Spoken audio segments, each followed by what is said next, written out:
रही थीं। उसका शरीर सड़ा हुआ था, मांस फटा हुआ था और कीड़े उस पर अंदर बाहर रेंग रहे थे। ये एक शवजीवी था, एक लाशनुमा प्राणी। शवजीवी। सूरमास का चेहरा पीला पड़ गया। डर के मारे उसने चिल्लाया, बॉस यहाँ शवजीवी है। चुप रह। आर्यन ने उसे चेतावनी देने की कोशिश की, लेकिन तब तक देर हो चुकी थी। जमीन पर एक के बाद एक छेदों में से हाथ उभरे और दर्जनों शवजीवी बाहर निकलने लगे। इनकी आंखें भी घाटी के सभी बीस्ट की तरह लाल थीं और उनके नाम सिस्टम में लाल रंग में चमक रहे थे, जो उनकी आक्रामकता को दर्शाता था। सूरमास, ध्यान से, आर्यन ने चिल्लाया। उसने असुरा ब्लेड को स्पेस रिंग में वापस रखा और सृष्टिनाश दंड को हाथ में लिया। शवजीवी, देखता हूं तुम क्या कर सकते हो। उसने सृष्टिनाश दंड से हमला किया और एक शवजीवी का सिर फट गया, लेकिन वो तुरंत मरा नहीं। उसकी एचपी सिर्फ थोड़ी सी कम हुई। इतनी मजबूत रक्षा, आर्यन ने हैरानी से कहा। सूरमास ने अपनी महिषासुर ब्लडलाइन को सक्रिय किया। उसके शरीर पर एक भयानक भैंसे की छाया उभरी और उसने जोरदार मुक्का मारा। उसका हमला दो शवजीवियों को पीछे धकेल गया, लेकिन वो फिर से उठ खड़े हुए। बॉस, ये शवजीवी बहुत मजबूत हैं। सूरमास हाँफते हुए बोला। मजबूत नहीं हैं, आर्यन ने ठंडे स्वर में कहा। हमारा हमला गलत है। ये शारीरिक हमले इन पर कम असर करते हैं। हमें जादुई हमले चाहिए। उनके हमले पूरी तरह से शारीरिक हमले थे, जो शवजीवी को बहुत कम नुकसान पहुंचाते थे। अगर ये जादुई हमला होता तो बात अलग होती। शवजीवी धीरे धीरे उन्हें एक कोने में घेर रहे थे। उनकी गति धीमी थी, लेकिन उनमें दर्द का कोई एहसास नहीं था। वो पागलपन से आगे बढ़ रहे थे, जैसे मृत्यु उनके लिए कोई मायने नहीं रखती थी।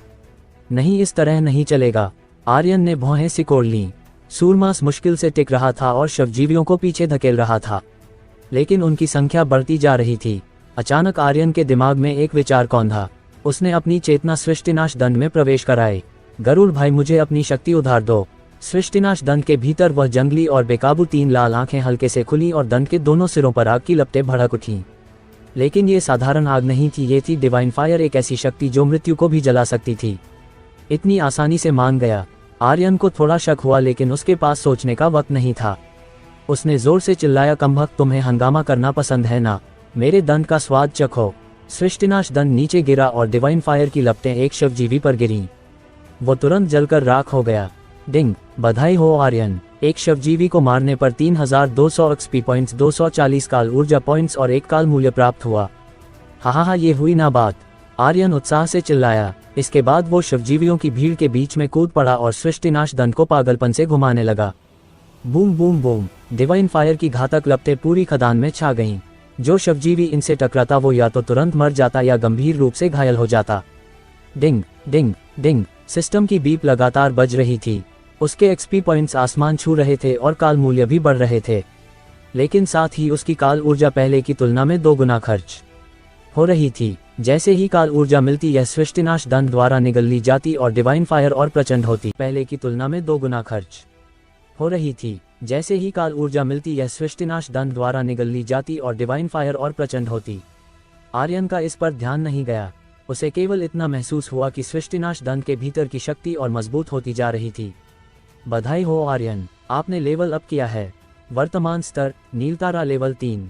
हा, लेवल अप, आर्यन ने हंसते हुए कहा। काल ऊर्जा फिर से भर गई।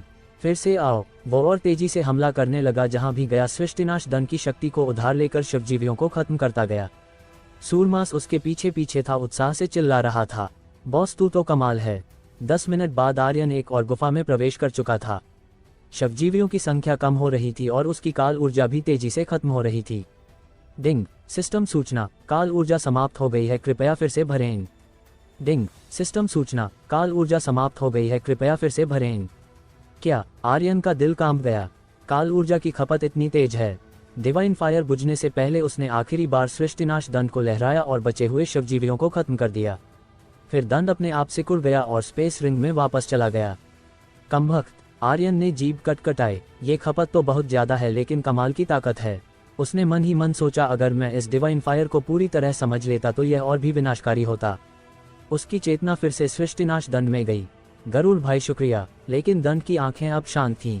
कोई जवाब नहीं आया। सृष्टिनाश दंड, अगर ये वाकई सूर्य गरुड़ की शक्ति है तो यह अविश्वसनीय है, आर्यन ने उत्साह से सोचा। सूर्य गरुड़ एक पौराणिक अस्तित्व था, विनाशदेव का पालतू बीस्ट जो स्वर्ग के बराबर था। दफन घाटी की अंधेरी खदान में कदम रखने के बाद आर्यन ने सृष्टिनाश दंड की डिवाइन फायर की शक्ति से शवजीवियों का सफाया कर दिया था। लेकिन अब जब उसकी ऊर्जा खत्म हो चुकी थी, आर्यन को अपनी रणनीति बदलनी पड़ी। उसने सिस्टम शॉप से कुछ ऊर्जा पिल्स खरीदी जो उसकी काल ऊर्जा को तेजी से भर सकती थीं। 10 करोड़ शॉप पॉइंट्स में से अब बस कुछ लाख बचे थे और यह पर्याप्त नहीं थे। आर्यन का इरादा ओमनिवर्स तोप को फिर से भरने का था, लेकिन अब उसे सृष्टिनाश धन की असल शक्ति को उजागर करने और कुछ मूल्यवान चीजें लूटने की जरूरत थी जिन्हें पॉइंट्स के लिए बदला जा सके। काल ऊर्जा की खपत इतनी तेज थी कि उसका वर्तमान स्तर नीलतारा लेवल 3 सृष्टिनाश धन की शक्ति को बार बार इस्तेमाल करने की क्षमता नहीं रखता था। सूरमास, आसपास देख, मैं अपनी ऊर्जा भरता हूँ, आर्यन ने चेतावनी दी और अपनी आंखें बंद कर लीं। उसने एक ऊर्जा पिल निगल ली और उसकी काल ऊर्जा धीरे धीरे भरने लगी। 5 मिनट बाद सूरमास ठोकर खाता हुआ लौटा। उसका चेहरा पीला था जैसे उसने कोई खतरनाक भूत देख लिया हो। बॉस, वहाँ देखो, उसकी आवाज में डर था। आर्यन की ऊर्जा अब कुछ हद तक भर चुकी थी। सूरमास के घबराए चेहरे को देखकर उसने पूछा, वहाँ क्या है? वहाँ हवा में एक आदमी लटक रहा है, सूरमास ने कांपते स्वर में कहा। आदमी? आर्यन ने भौहें सिकोड़ लीं। तुझे यकीन है कि वो इंसान है, कोई शवजीवी या दूसरी चीज नहीं? सूरमास ने सिर हिलाया। वो शवजीवी जैसा दिखता है, लेकिन उसका शरीर धुंधला है जैसे कोई आत्मा। और उसने मुझसे बात की? आर्यन ने हैरानी से पूछा। क्या कहा उसने? उसने मुझे पास आने को कहा, सूरमास ने जवाब दिया। वह बार बार कह रहा था, पास आ, मैं तुझे एक प्राचीन रहस्य बताऊंगा। उसकी आवाज जैसे मेरे दिमाग में घुस रही थी। आत्मा को खींचने की शक्ति। आर्यन का दिल धड़क उठा। ये कोई साधारण शवजीवी नहीं, शायद कोई किंग है। तूने उसका जवाब क्या दिया? आर्यन ने पूछा। सूरमास ने सिर खुजलाया और बोला, मैंने कहा, तेरी दादी की टांग। आर्यन ने उसे घूरा, फिर हल्के से हंसा। तू भी कमाल है, सूरमास ने और उत्साह के साथ कहा। फिर वो आदमी मुझ पर हंसा।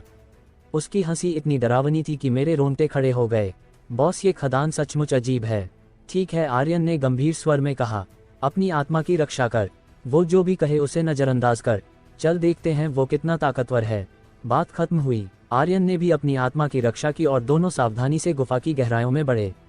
अंधेरा इतना घना था कि मशाल की रोशनी भी मुश्किल से रास्ता दिखा रही थी। तभी सामने एक सफेद धुंधली सी आकृति हवा में तैरती दिखी। उसका शरीर पारदर्शी था जैसे कोई आत्मा, मगर उसकी आंखें लाल ज्वाला की तरह चमक रही थीं। उसका चेहरा सड़ा हुआ था शिवजीवियों जैसा, पर उसकी आभा कहीं अधिक खतरनाक थी। बॉस, यही वो आदमी है, सूरमास ने फुसफुसाते हुए कहा। आर्यन की आंखों में उत्साह की चमक आई। वाकई एक किंग है। अगर ये किंग है तो इसे मारना ही होगा। तभी एक भयानक हंसी गूंजी जो नरक की गहराइयों से उठती प्रतीत हुई। वहा आवाज में ऐसी शक्ति थी कि आर्यन की चेतना उबलने लगी। उसका दिमाग अस्थिर हो गया और उसे असहजता महसूस हुई। सूरमास ने दर्द भरा चेहरा बनाया। बॉस, ये आदमी बहुत खतरनाक है, अपनी आत्मा की रक्षा कर, आर्यन ने चिल्लाया। मैं देखता हूँ ये कितना ताकतवर है। वो तेजी से आगे बढ़ा, लेकिन तभी सूरमास ने उसे तुरंत खींच लिया। बॉस रुको, मैं बताना भूल गया कि यहाँ एक गहरा काला रसातल है। मशाल की रोशनी में आर्यन ने देखा कि सामने एक विशाल गड्ढा था। वो इतना गहरा था कि उसका अंत दिखाई नहीं दे रहा था। गड्ढे के दोनों तरफ ताबूत जड़े हुए थे और मोटी काली जंजीरें हवा में लटक रही थीं। वो आदमी हवा में नहीं तैर रहा था, उसे जंजीरों ने जकड़ रखा था। जंजीरें इतनी काली थीं कि अंधेरे में उन्हें देखना मुश्किल था। ये जंजीरें किसी को क्यों जकड़ रही हैं? आर्यन ने मन ही मन सोचा। दफन घाटी जीवितों का निषेध और ये ताबूत क्या छिपा रहे हैं? कोई फर्क नहीं पड़ता, उसने ठंडे स्वर में कहा। अगर ये किंग है तो इसे मारना होगा। सूरमास, मुझे छोड़। सूरमास ने अवज्ञा करने की हिम्मत नहीं की और तुरंत उसने उसका हाथ छोड़ दिया। आर्यन एक जंजीर पर कूदा। उसने असुरा ब्लेड को कसकर पकड़ा और बोला, कमबख्त, तुझे आत्माएं खींचना पसंद है ना? ले अब मेरे ब्लेड का स्वाद चख। प्रेत योद्धा ने क्रूरता से हंसा। तू छोटे बच्चे, तू मुझे मारेगा? हा। उसकी आवाज में तिरस्कार था। अचानक जंजीरें हवा में तीर की तरह लहराईं और आर्यन की ओर बढ़ीं। आर्यन ने फुर्ती से असुरा ब्लेड को लहराया। असुरा स्लैश, खनक, चिंगारियां उड़ी, मगर जंजीर पर सिर्फ एक हल्का सा निशान पड़ा। वो बिल्कुल भी नहीं टूटी। जंजीर तेजी से आर्यन के सीने पर लगी और वो दीवार से जा टकराया। उग, उसने मुंह भर के खून उगला। दूसरी जंजीर तुरंत उसकी ओर आई। सूरमास ने दहाड़ मारी और भारी कदमों से उछला।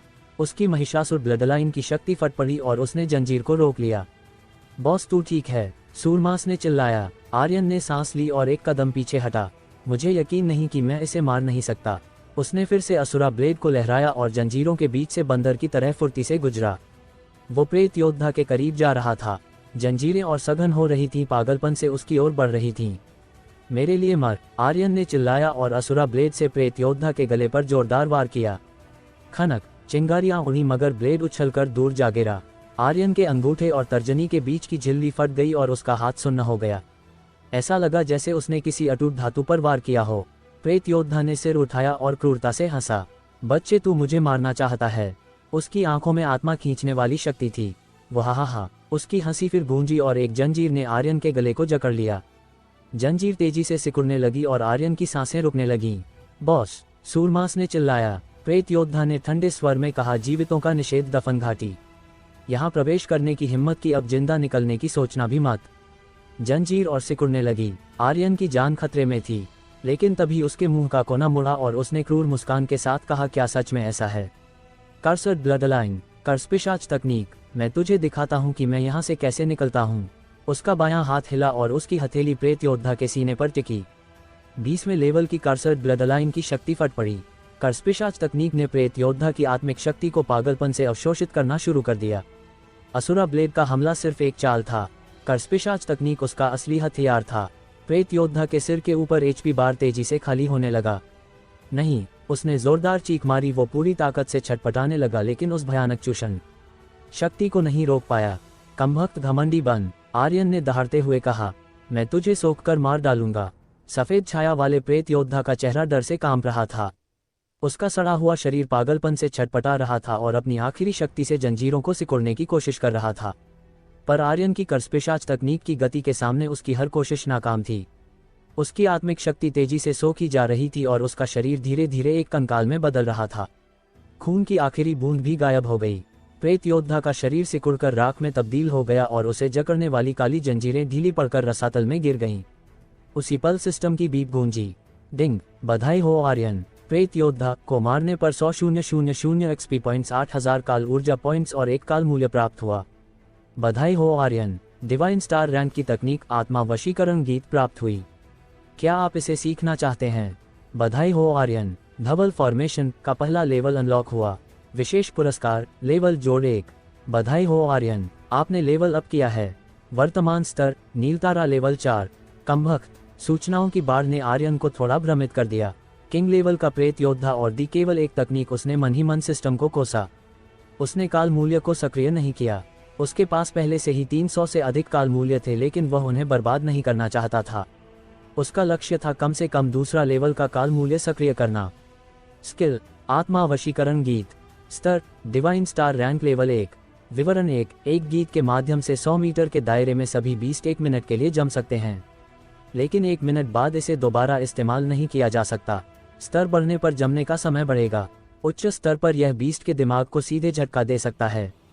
विवरण 2। आत्मा वशीकरण गीत को सक्रिय करने के लिए आत्मा खींचने वाली बांसुरी की आवश्यकता है। कमभक्त, ये क्या मजाक है? आर्यन ने विवरण 2 पढ़कर भौहें सिकोड़ लीं। आत्मा वशीकरण गीत एक शक्तिशाली ध्वनि तरंग हमला था जो चेतना समुद्र को भेद सकता था और बिना निशान छोड़े हत्या कर सकता था।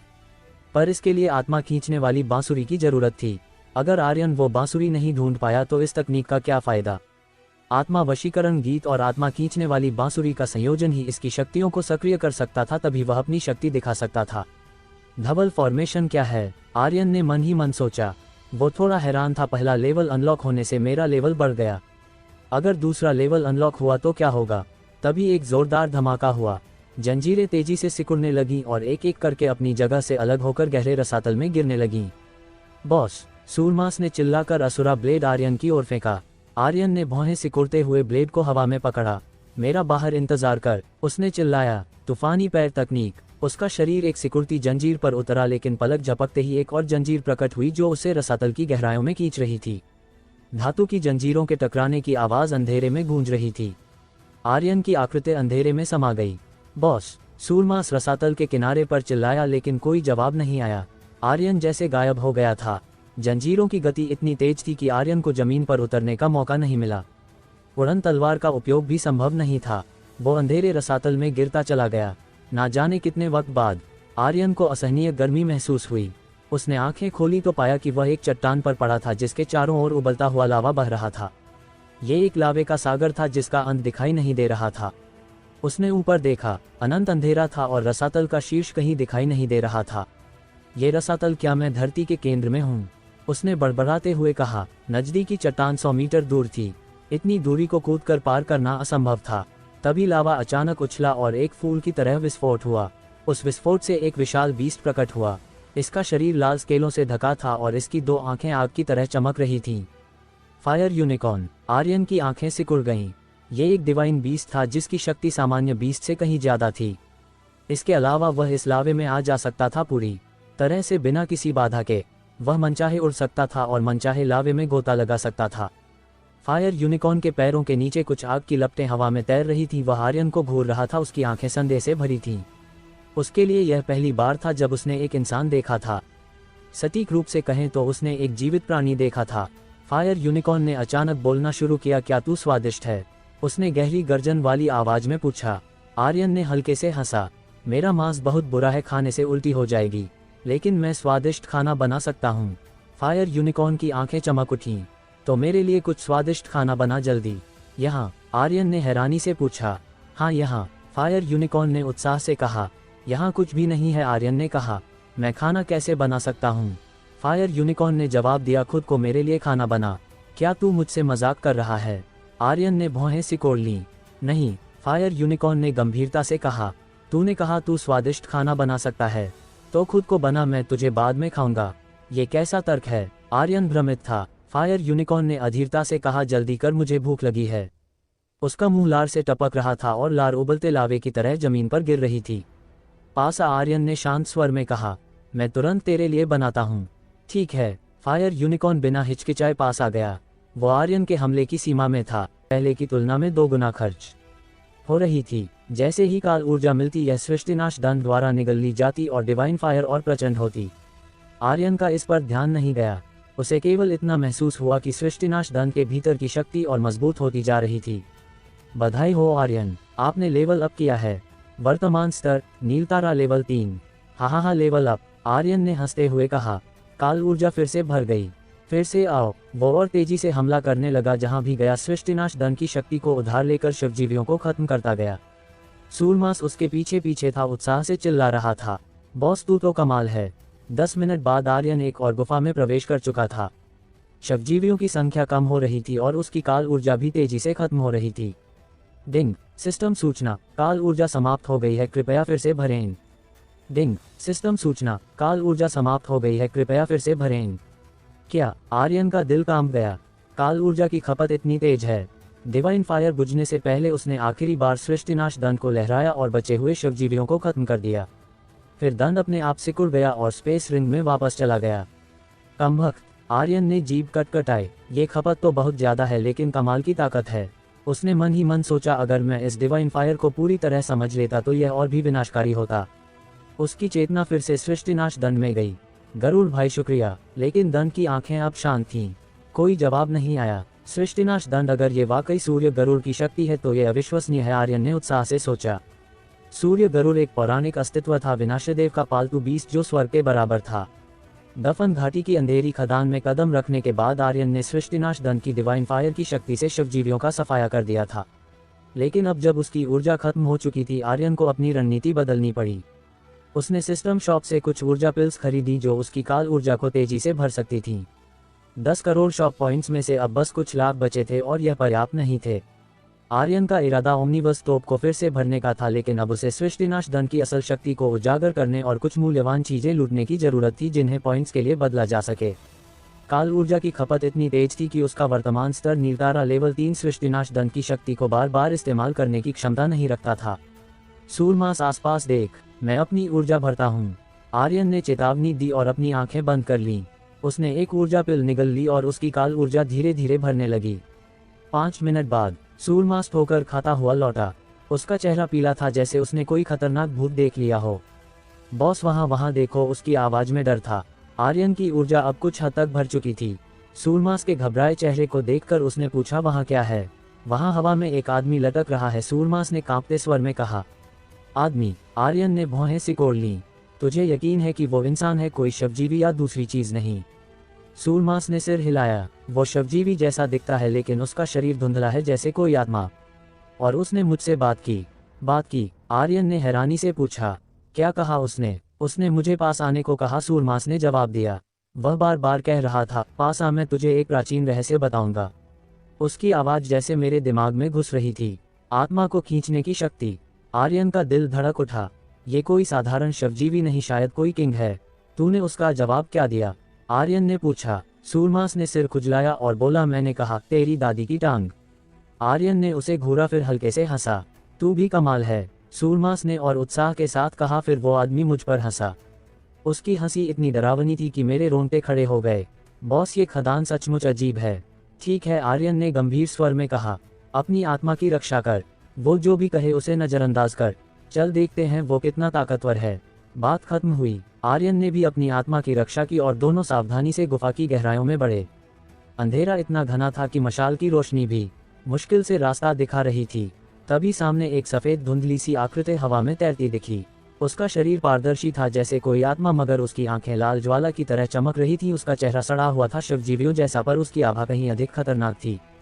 बॉस, यही वो आदमी है, सूरमास ने फुसफुसाते हुए कहा। आर्यन की आंखों में उत्साह की चमक आई। वाकई एक किंग है। अगर ये किंग है तो इसे मारना ही होगा। तभी एक भयानक हंसी गूंजी जो नरक की गहराइयों से उठती प्रतीत हुई। वाह, आवाज में ऐसी शक्ति थी कि आर्यन की चेतना उबलने लगी। उसका दिमाग अस्थिर हो गया और उसे असहजता महसूस हुई। सूरमास ने दर्द भरा चेहरा बनाया। बॉस, ये आदमी बहुत खतरनाक है, अपनी आत्मा की रक्षा कर। आर्यन ने चिल्लाया। मैं देखता हूँ ये कितना ताकतवर है। वो तेजी से आगे बढ़ा, लेकिन तभी सूरमास ने उसे तुरंत खींच लिया। बॉस रुको, मैं बताना भूल गया कि यहाँ एक गहरा काला रसातल है। मशाल की रोशनी में आर्यन ने देखा कि सामने एक विशाल गड्ढा था। वो इतना गहरा था कि उसका अंत दिखाई नहीं दे रहा था। गड्ढे के दोनों तरफ ताबूत जड़े हुए थे और मोटी काली जंजीरें हवा में लटक रही थीं। वो आदमी हवा में नहीं तैर रहा था, उसे जंजीरों ने जकड़ रखा था। जंजीरें इतनी काली थीं कि अंधेरे में उन्हें देखना मुश्किल था। ये जंजीरें किसी को क्यों जकड़ रही हैं? आर्यन ने मन ही मन सोचा। दफन घाटी जीवितों का निषेध और ये ताबूत क्या छिपा रहे हैं? कोई फर्क नहीं पड़ता, उसने ठंडे स्वर में कहा। अगर ये किंग है तो इसे मारना होगा। सूरमास, मुझे छोड़। सूरमास ने अवज्ञा करने की हिम्मत नहीं की और तुरंत उसने उसका हाथ छोड़ दिया। आर्यन एक जंजीर पर कूदा।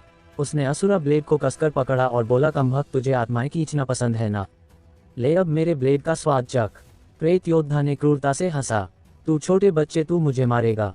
हा। उसकी आवाज में तिरस्कार था। अचानक जंजीरें हवा में तीर की तरह लहराईं और आर्यन की ओर बढ़ीं। आर्यन ने फुर्ती से असुरा ब्लेड को लहराया। असुरा स्लैश। खनक, चिंगारियां उड़ी, मगर जंजीर पर सिर्फ एक हल्का सा निशान पड़ा।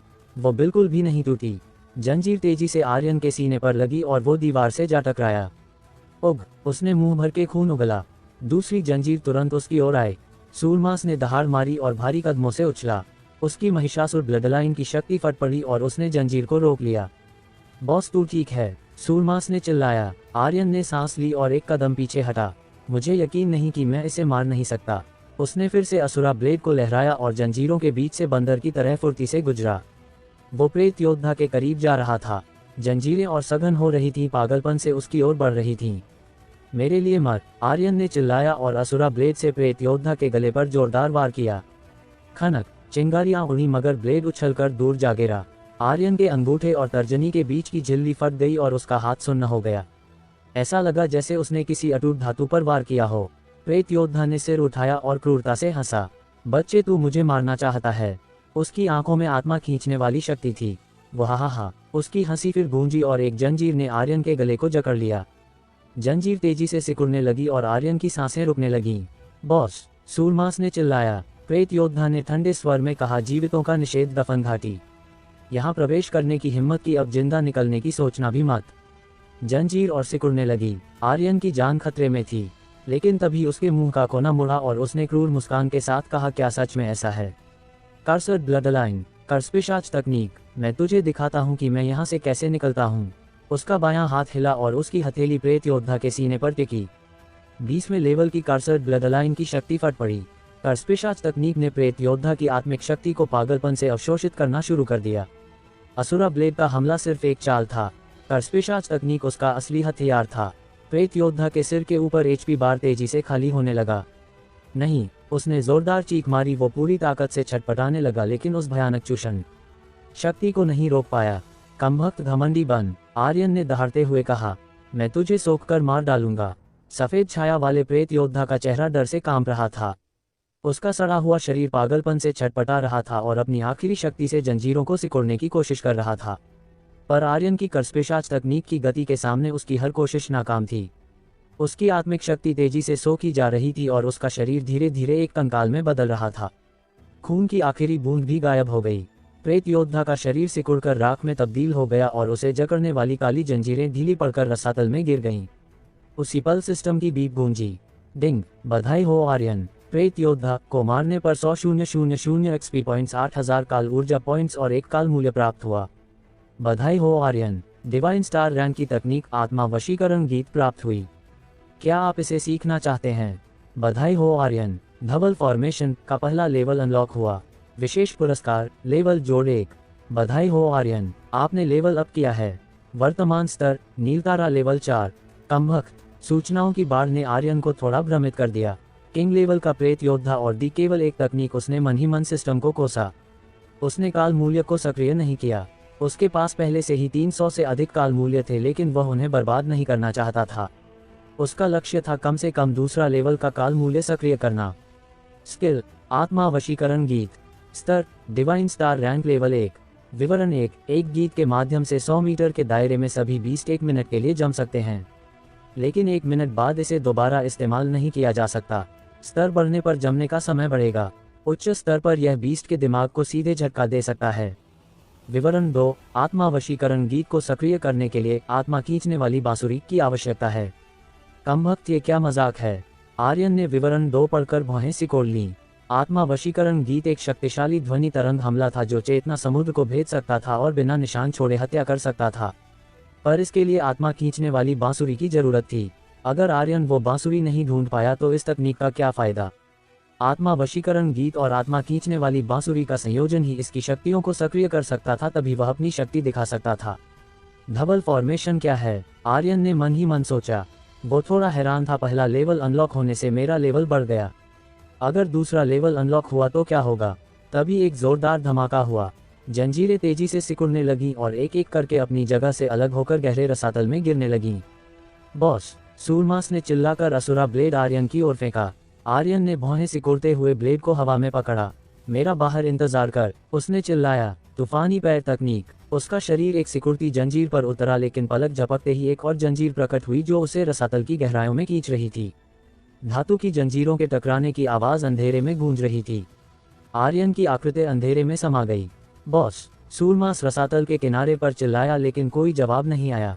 आर्यन जैसे गायब हो गया था। जंजीरों की गति इतनी तेज थी कि आर्यन को जमीन पर उतरने का मौका नहीं मिला।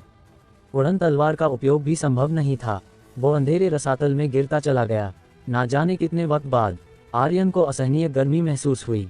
उसने आंखें खोली तो पाया कि वह एक चट्टान पर पड़ा था जिसके चारों ओर उबलता हुआ लावा बह रहा था। ये एक लावे का सागर था जिसका अंत दिखाई नहीं दे रहा था। उसने ऊपर देखा, अनंत अंधेरा था और रसातल का शीर्ष कहीं दिखाई नहीं दे रहा था। ये रसातल, क्या मैं धरती के केंद्र में हूँ? उसने बड़बड़ाते हुए कहा। नजदीकी चट्टान 100 मीटर दूर थी। इतनी दूरी को कूदकर पार करना असंभव था। तभी लावा अचानक उछला और एक फूल की तरह विस्फोट हुआ। उस विस्फोट से एक विशाल बीस्ट प्रकट हुआ। इसका शरीर लाल स्केलों से ढका था और इसकी 2 आंखें आग की तरह चमक रही थीं। Fire unicorn. आर्यन की आंखें सिकुड़ गईं। ये एक डिवाइन बीस्ट था जिसकी शक्ति सामान्य बीस्ट से कहीं ज्यादा थी। इसके अलावा वह इस लावे में आ जा सकता था पूरी तरह से बिना किसी बाधा के। वह मनचाहे उड़ सकता था और मनचाहे लावे में गोता लगा सकता था। फायर यूनिकॉर्न के पैरों के नीचे कुछ आग की लपटें हवा में तैर रही थीं। वह आर्यन को घूर रहा था। उसकी आंखें संदेह से भरी थीं। उसके लिए यह पहली बार था जब उसने एक इंसान देखा था। सटीक रूप से कहें तो उसने एक जीवित प्राणी देखा था। फायर यूनिकॉर्न ने अचानक बोलना शुरू किया। क्या तू स्वादिष्ट है? उसने गहरी गर्जन वाली आवाज में पूछा। आर्यन ने हल्के से हंसा। मेरा मांस बहुत बुरा है, खाने से उल्टी हो जाएगी, लेकिन मैं स्वादिष्ट खाना बना सकता हूँ। फायर यूनिकॉर्न की आंखें चमक उठीं। तो मेरे लिए कुछ स्वादिष्ट खाना बना जल्दी। यहाँ? आर्यन ने हैरानी से पूछा। हाँ यहाँ, फायर यूनिकॉर्न ने उत्साह से कहा। यहाँ कुछ भी नहीं है, आर्यन ने कहा। मैं खाना कैसे बना सकता हूँ? फायर यूनिकॉर्न ने जवाब दिया। खुद को मेरे लिए खाना बना। क्या तू मुझसे मजाक कर रहा है? आर्यन ने भौहें सिकोड़ लीं। नहीं, फायर यूनिकॉर्न ने गंभीरता से कहा। तूने कहा तू स्वादिष्ट खाना बना सकता है, तो खुद को बना, मैं तुझे बाद में खाऊंगा। ये कैसा तर्क है? आर्यन भ्रमित था। फायर यूनिकॉर्न ने अधीरता से कहा, जल्दी कर, मुझे भूख लगी है। उसका मुंह लार से टपक रहा था और लार उबलते लावे की तरह जमीन पर गिर रही थी। पास आर्यन ने शांत स्वर में कहा, मैं तुरंत तेरे लिए बनाता हूँ। ठीक है, फायर यूनिकॉर्न बिना हिचकिचाए पास आ गया। वो आर्यन के हमले की सीमा में था। पलक झपकते ही आर्यन का दाहिना हाथ हिला और सृष्टिनाश दंड तेजी से फायर यूनिकॉर्न के सिर पर जा लगा। आखा, उसने चिल्लाया। बूम! एक जोरदार धमाके के साथ यूनिकॉर्न के सिर पर एक विशाल गांठ उभर आई। उसका शरीर लावे में डूब गया। आओ! लावे से एक दर्द भरी चीख गूंजी। मुझे खाना! आर्यन ने तंज कसा। तो क्या हुआ अगर तू फायर यूनिकॉर्न है? मैंने ड्रैगनों को भी यातना दी है, तुझसे क्यों डरूं? लावा फिर से उछला और फायर यूनिकॉर्न का शरीर विशाल होकर हवा में उछला। वो गुस्से से दहाड़ा और आर्यन की ओर झपटा। गरुड़ भाई, इसे चपटा कर दे। आर्यन ने सृष्टिनाश दंड को फिर से लहराया। दंड की 3 लाल आंखें चमक उठी और डिवाइन फायर की लपटें भड़क उठीं। बूम! दंड यूनिकॉर्न के सिर पर लगा और वो फिर से लावे में डूब गया। दर्द भरी चीखों की लहरें गूंजीं। आर्यन की आंखें उस लावा के सागर में डूबे फायर यूनिकॉर्न पर टिकी हुई थीं। चारों तरफ गर्माहट की लहरें उठ रही थीं और दूर दूर तक लाल पीली लावे की नदियां बह रही थीं, जो कभी कभी फूटकर ऊपर उछलती और आसमान को छूतीं। आर्यन को खुद समझ नहीं आ रहा था कि क्यों ये दंड उस फायर यूनिकॉर्न के खिलाफ इतना प्रभावी था। यहाँ तक कि उसने इसे सक्रिय भी नहीं किया था। फिर ऐसा क्यों था, यह उसकी समझ से परे था। आर्यन बार बार फायर यूनिकॉर्न को दंड से पीट रहा था। वो जैसे ही लावा से बाहर निकलता, दंड जोरदार रूप से उसके सिर पर पड़ता और वो फिर से दर्द में चीखता हुआ लावा में डूब जाता। आखिरकार फायर यूनिकॉर्न का सिर गांठों से भरा था और वह दूर खड़ा था, गुस्से में चिल्ला रहा था। उसकी आंखें आग की लपटों से जल रही थीं। वह चाहता था कि वह आर्यन को एक ही बार में निगल ले। आर्यन ने अपनी उंगली हिलाकर उसे इशारा किया। उसकी आवाज में एक खिलंदड़ा अंदाज था। आजा दोस्त, क्या तू नहीं चाहता था कि मैं खुद को तेरे लिए पकाऊं? बता, तुझे भुना हुआ लाल मांस पसंद है या उबला हुआ स्टू या तले हुए पकौड़े जैसा? आजा। फायर यूनिकॉर्न ने अब आगे बढ़ने की हिम्मत नहीं की। वो आर्यन के हाथ में सृष्टिनाश दंड को घूर रहा था। डर उसकी आंखों में साफ था, ऐसा डर जो उसने पहले कभी महसूस नहीं किया था। उस दंड का एक वार उसके सिर पर एक बड़ी गांठ बना देता था और वह इसे रोक नहीं पा रहा था। उसकी रक्षा की कोई भी परत, चाहे लावा की ढाल हो या अग्नि की दीवार, सारी बेकार साबित हो रही थी। उसका शरीर जो सामान्य रूप से अमर जैसा था, अब दर्द से कराह रहा था। अब तुझे हार मान लेनी चाहिए, आर्यन ने चिल्लाकर कहा। अगर नहीं मानना चाहता तो फिर से आ, देखते हैं कितनी देर टिकता है तू। फायर यूनिकॉर्न ने चीख कर कहा। तू बहुत नीच है। नीच? आर्यन ने हंसते हुए कहा। अरे तूने अभी नीचता देखी ही कहाँ है? मैंने अभी तक अपनी पूरी ताकत भी नहीं लगाई। अगर लगाई होती तो क्या तू यहाँ जिंदा खड़ा होता? सोच, तेरी ये आग की लपटें मेरे दंड के आगे क्या हैं? आर्यन सच कह रहा था। वह दंड से उसे बुरी तरह पीट रहा था, लेकिन अपनी पूरी ताकत नहीं लगा रहा था, क्योंकि ये एक डिवाइन बीस्ट था, फायर यूनिकॉर्न, अग्नि घोड़ा। अगर वो इसे वश में कर ले तो क्या ये जबरदस्त नहीं होगा? और सबसे जरूरी बात, आर्यन अब इस लावा के सागर से निकल नहीं सकता था। चारों ओर अंतहीन लावा था, जैसे कोई प्राचीन नरकलोक। उसे फायर यूनिकॉर्न की जरूरत थी जो यहाँ आसानी से चल फिर सकता था। असंभव। मेरी माँ ने मुझे बताया था कि मेरे शरीर में फायर बीज की शक्ति है। कोई भी शक्ति मुझे मार नहीं सकती। यह अमरता का बीज है, फायर यूनिकॉर्न ने गंभीर चेहरा बनाकर कहा। फायर बीज? आर्यन ने मन ही मन बड़बड़ाया। फिर उसने ठंडी मुस्कान दी। अगर तुझे यकीन नहीं तो आकर आजमा ले, देखते हैं तेरे फायर बीज की शक्ति ताकतवर है या मेरा दंड। आ दिखा अपनी ताकत। फायर यूनिकॉर्न डर से पीछे हट गया। वो वाकई उस दंड से डर रहा था। आर्यन ने उसे पीछे हटते देखा और आगे कहा, अब से तू मेरे साथ चलेगा। मैं वादा करता हूँ कि तुझे अच्छी जिंदगी मिलेगी। हर दिन आराम से खाना, मैं तुझे कभी भूखा नहीं रखूंगा। फायर यूनिकॉर्न ने उत्साह से आर्यन को देखा। उसकी आंखें एक पल के लिए चमकी, लेकिन तुरंत बाद ही उत्साह गायब हो गया। यहाँ से कोई नहीं निकल सकता। ये मृत्यु की भूमि है और मैं इसका रक्षक हूँ। मैं किसी को भी यहाँ से निकलने नहीं दे सकता। जैसा मैंने सोचा था, आर्यन ने पहले ही अनुमान लगा लिया था कि ये शायद धवल फॉर्मेशन का दूसरा स्तर हो सकता है और फायर यूनिकॉर्न इस स्तर का रक्षक बीस्ट। लेकिन सामने वाला फायर यूनिकॉर्न स्पष्ट रूप से बुद्धि में कमजोर था। उसके शब्दों और व्यवहार से यह समझना मुश्किल नहीं था कि वह एक शावक था, एक ऐसा शावक जिसकी बुद्धि अभी पूरी तरह विकसित नहीं हुई थी। आर्यन ने कहा, क्या मैं तुझे कोई आम इंसान लगता हूँ? वो पहले स्तर पर सफ़ेद छाया वाला रक्षक भी मुझे कह रहा था कि कोई यहाँ से जिंदा नहीं निकल सकता। फिर भी मैं यहाँ तक आ गया। क्या तू इस जगह से निकलना नहीं चाहता? बाहर की दुनिया बहुत रोमांचक है। भुना हुआ सुअर का पैर, तला हुआ झींगा, भाप में पका हुआ कबाब, क्या तू उन चीज़ों को खाना नहीं चाहता? आर्यन ने स्वादिष्ट चीज़ों की एक श्रृंखला बताई, जिससे वो खुद भी भूख से कराहने लगा और फायर यूनिकॉर्न की तो लार टपकने लगी। लेकिन इसने भी उसका दिल नहीं छुआ, क्योंकि उसे बिल्कुल नहीं पता था कि आर्यन क्या बात कर रहा था। वो बस अपनी कल्पना पर निर्भर था। यूनिकॉर्न की दुनिया में ये चीज़ें शायद आत्मिक पत्थरों से थोड़ा ज्यादा स्वादिष्ट थीं। मुझे और लालच देना होगा, आर्यन ने सोचा। इसके तुरंत बाद उसने शॉप पॉइंट्स का उपयोग किया और एक पिल खरीदी। उसे हाथ में पकड़कर कहा, क्या तुझे पता है ये क्या है? ये एक आत्मा गोली है, एक खाने से तू अमर जैसा महसूस करेगा। तेरी भूख पल में गायब हो जाएगी और तेरे सिर की सारी गांठें भी गायब हो जाएंगी। फायर यूनिकॉर्न ने अविश्वास भरा चेहरा बनाया। आर्यन ने लापरवाही से गोली उसकी ओर फेंकी। खाकर देख, तुझे पता चल जाएगा। फायर यूनिकॉर्न वाकई और बर्दाश्त नहीं कर सका। इसके अलावा वो बहुत भूखा था, इतना भूखा कि उसने गोली को तुरंत निगल लिया। गुडोंग। लेकिन कुछ देर बाद भी उसका चेहरा भावहीन रहा, कोई प्रतिक्रिया नहीं, जैसे उसे उस गोली में कोई रुचि ही नहीं थी।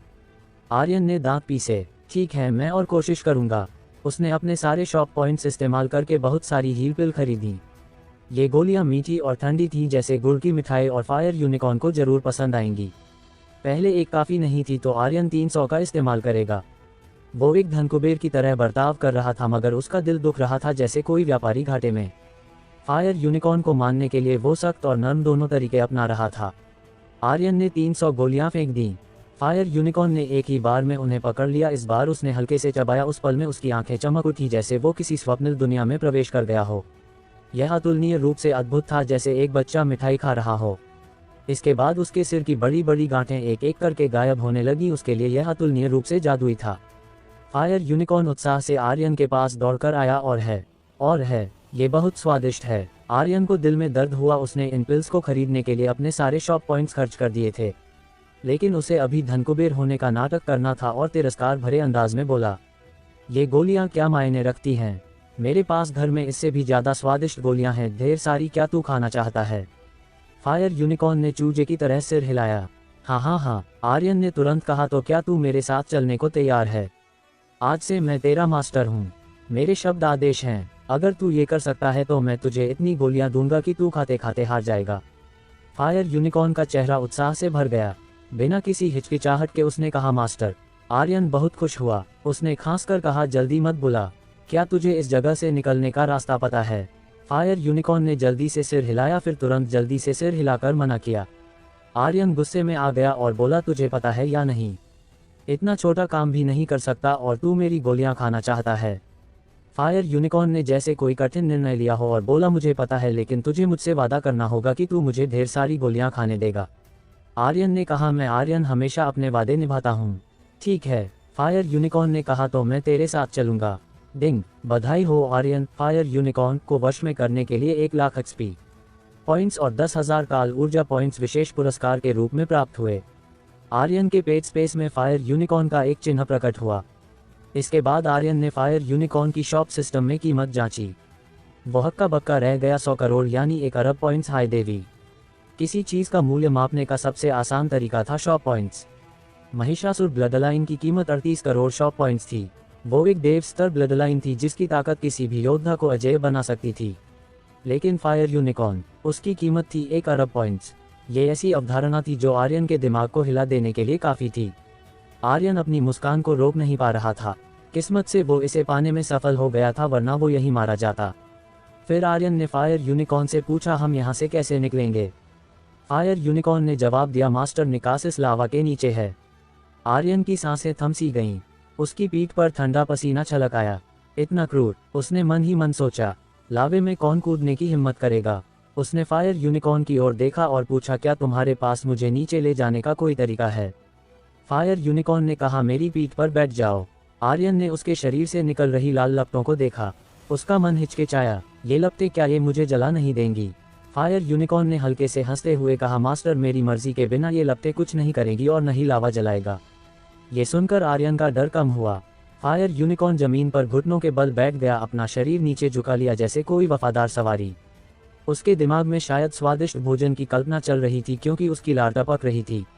आर्यन ने एक छलांग लगाई और उसकी पीठ पर बैठ गया। जैसा फायर यूनिकॉर्न ने कहा, उसे लपटों की गर्मी बिल्कुल महसूस नहीं हुई। यहाँ तक कि लावा की गर्माहट भी उसे छू नहीं रही थी। चलो, उसने आदेश दिया। फायर यूनिकॉर्न ने हवा में उछलकर एक लहरदार उड़ान भरी और फिर लावे के सागर में गोता लगा दिया। लावे में डूबते ही आर्यन की आंखें हैरानी से फैल गईं। इसे लावा कहते हैं। ये तो पूरा ज्वालामुखी है। ये दृश्य किसी गहरे समुद्र जैसा था जहां चारों ओर धधकता लाल नारंगी लावा उबाल मार रहा था। फायर यूनिकॉर्न के बिना आर्यन अपनी वर्तमान शक्ति के साथ इस सागर में एक पल भी नहीं टिक पाता और तुरंत मारा जाता। लावे की गहराई में गोता लगाते हुए आर्यन के मन में धवल फॉर्मेशन के बारे में विचार उमड़ रहे थे। यहाँ क्या छिपा हो सकता है कि इसे इतनी शक्तिशाली फॉर्मेशन द्वारा संरक्षित करने की जरूरत पड़ी। उसने सोचा, कहीं ये वाकई उस नाग बीस्ट से तो नहीं जुड़ा है जिसका शरीर नागकुट पर्वत श्रृंखला में बदल गया था। क्या ये सिर्फ एक किंवदंती नहीं है? उसने धवलकुल के प्राचीन ग्रंथों में नागकुट पर्वत श्रृंखला की किंवदंतियां पढ़ी थीं। कहा जाता था कि अनंत नागकुट पर्वत श्रृंखला एक पौराणिक बीस्ट के शरीर से बनी थी जो स्वर्गलोक से आया था और डार्क वर्ल्ड की नियम शक्ति द्वारा मार दिया गया था। लेकिन इतना विशाल बीस्ट, ये बात आर्यन को असंभव लग रही थी। फिर भी धवल फॉर्मेशन की रहस्यमयी शक्ति और इस लावे के सागर ने उसके मन में संदेह पैदा कर दिया था। तभी फायर यूनिकॉर्न की आवाज ने उसे चौंकाया। मास्टर देखो, वो वहाँ है। आर्यन ने उसकी नज़र का पीछा किया। लावे के सागर की गहराई में एक विशाल डिस्क थी जिस पर अजीब से और प्राचीन चिन्ह उकेरे हुए थे। ये चिन्ह न तो डार्क वर्ल्ड के थे न ही धरती के। डिस्क एक विशाल आंख की तरह लग रही थी जो हल्के से एक रहस्यमयी शक्ति छोड़ रही थी। ये क्या है? आर्यन ने डिस्क को ध्यान से देखा लेकिन वह कुछ समझ नहीं पाया। क्या तुझे पता है कि इसे कैसे तोड़ा जाए? फायर यूनिकॉर्न ने सिर हिलाया। मुझे नहीं पता। मेरे पिता ने इतना कहा था कि हम धवल फॉर्मेशन के रक्षक बीस्ट हैं। हम इस जगह को नहीं छोड़ सकते और ना ही किसी को छोड़ने देना है। उन्होंने मुझे ये भी कहा था कि इस फॉर्मेशन को कभी मत छूना। अरे लगता है मैंने अपने पिता की बात के खिलाफ काम किया, फायर यूनिकॉर्न ने मासूमियत से कहा। आर्यन ने तुरंत कहा, फॉर्मेशन तो तोड़ने के लिए ही बनाई जाती हैं। अगर मैं इसे तोड़ दूं तो तुझे यहाँ रक्षा करने की क्या जरूरत? तू मेरे साथ चलेगा? उसके मन में एक डर था। अगर यह फायर यूनिकॉर्न उसे यहाँ छोड़ दे तो वो इस लावे में राख बन जाएगा। लेकिन फायर यूनिकॉर्न ने मूर्खतापूर्ण हंसी हंसी और बोला, चिंता मत करो। एक बार जब फायर यूनिकॉर्न किसी को मास्टर चुन लेता है तो हम जीवन। जब उसने एक इंसान देखा था, सटीक रूप से कहें तो उसने एक जीवित प्राणी देखा था। फायर यूनिकॉर्न ने अचानक बोलना शुरू किया, क्या तू स्वादिष्ट है? उसने गहरी गर्जन वाली आवाज में पूछा। आर्यन ने हल्के से हंसा। मेरा मांस बहुत बुरा है, खाने से उल्टी हो जाएगी, लेकिन मैं स्वादिष्ट खाना बना सकता हूँ।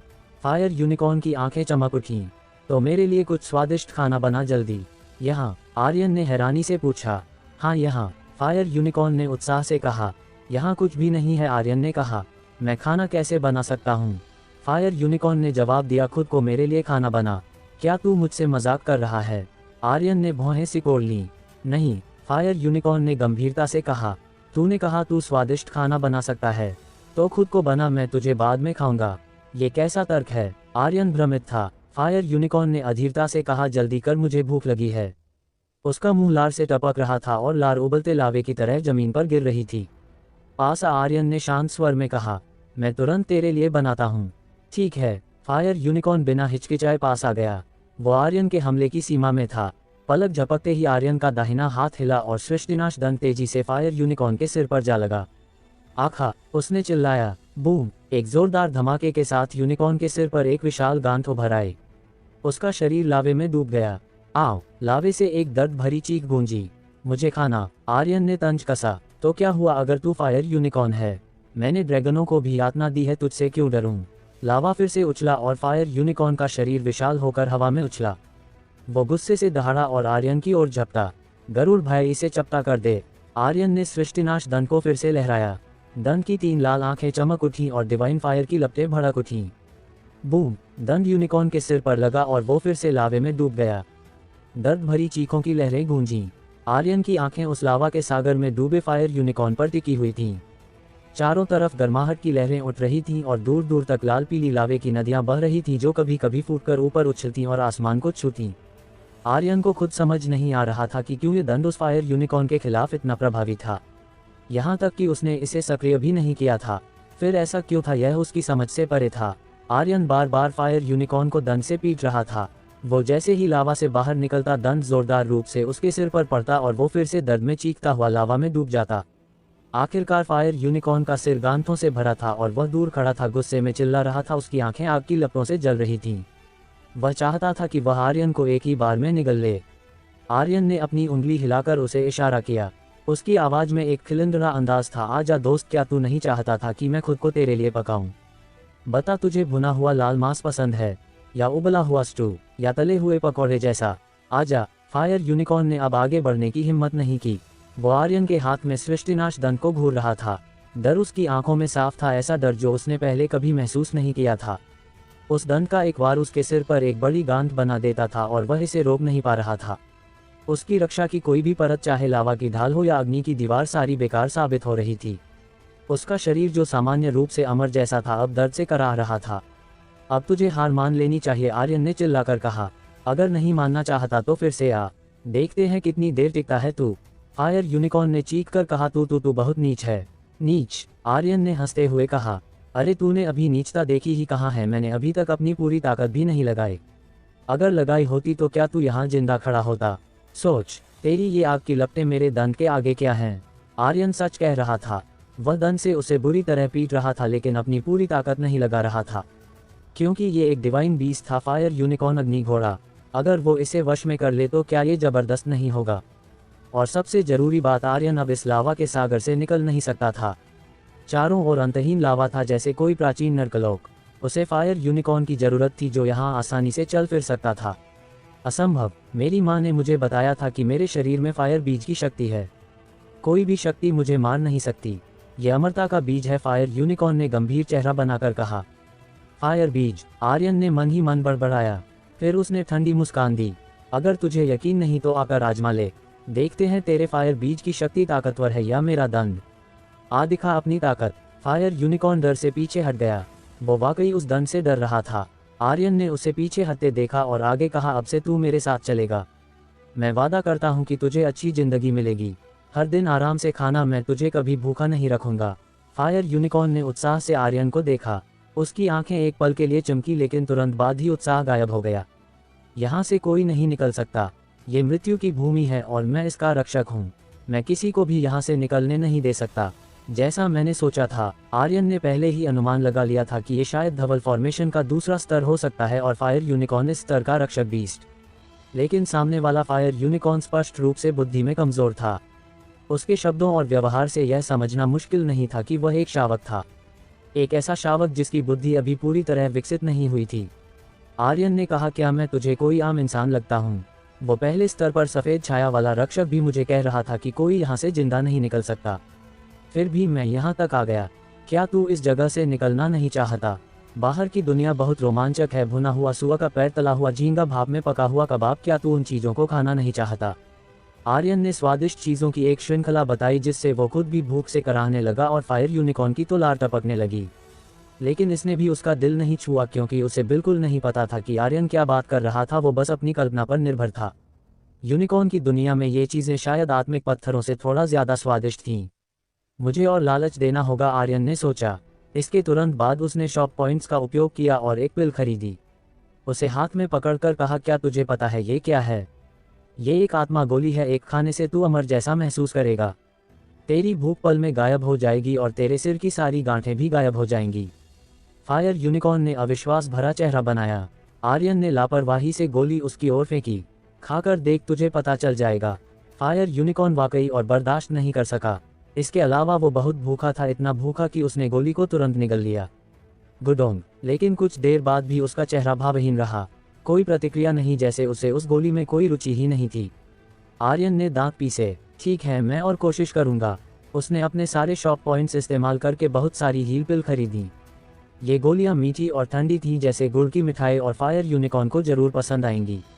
पहले एक काफ़ी नहीं थी तो आर्यन 300 का इस्तेमाल करेगा। वो एक धनकुबेर की तरह बर्ताव कर रहा था, मगर उसका दिल दुख रहा था जैसे कोई व्यापारी घाटे में। फायर यूनिकॉर्न को मारने के लिए वो सख्त और नर्म दोनों तरीके अपना रहा था। आर्यन ने 300 गोलियां फेंक दी। फायर यूनिकॉर्न ने एक ही बार में उन्हें पकड़ लिया। इस बार उसने हल्के से चबाया। उस पल में उसकी आंखें चमक उठी, जैसे वो किसी स्वप्निल दुनिया में प्रवेश कर गया हो। यह अतुलनीय रूप से अद्भुत था, जैसे एक बच्चा मिठाई खा रहा हो। इसके बाद उसके सिर की बड़ी बड़ी गांठें एक एक करके गायब होने लगी। उसके लिए यह अतुलनीय रूप से जादुई था। फायर यूनिकॉर्न उत्साह से आर्यन के पास दौड़कर आया। और है, ये बहुत स्वादिष्ट है। आर्यन को दिल में दर्द हुआ। उसने इन पिल्स को खरीदने के लिए अपने सारे शॉप पॉइंट्स खर्च कर दिए थे, लेकिन उसे अभी धनकुबेर होने का नाटक करना था और तिरस्कार भरे अंदाज में बोला, ये गोलियां क्या मायने रखती हैं? मेरे पास घर में इससे भी ज़्यादा स्वादिष्ट गोलियां हैं, ढेर सारी। क्या तू खाना चाहता है? फायर यूनिकॉर्न ने चूजे की तरह सिर हिलाया। हाँ, आर्यन ने तुरंत कहा। तो क्या तू मेरे साथ चलने को तैयार है? आज से मैं तेरा मास्टर हूँ। मेरे शब्द आदेश हैं। अगर तू ये कर सकता है तो मैं तुझे इतनी गोलियां दूंगा कि तू खाते खाते हार जाएगा। फायर यूनिकॉर्न का चेहरा उत्साह से भर गया। बिना किसी हिचकिचाहट के उसने कहा, मास्टर। आर्यन बहुत खुश हुआ। उसने खांसकर कहा, जल्दी मत बुला। क्या तुझे इस जगह से निकलने का रास्ता पता है? फायर यूनिकॉर्न ने जल्दी से सिर हिलाया, फिर तुरंत जल्दी से सिर हिलाकर मना किया।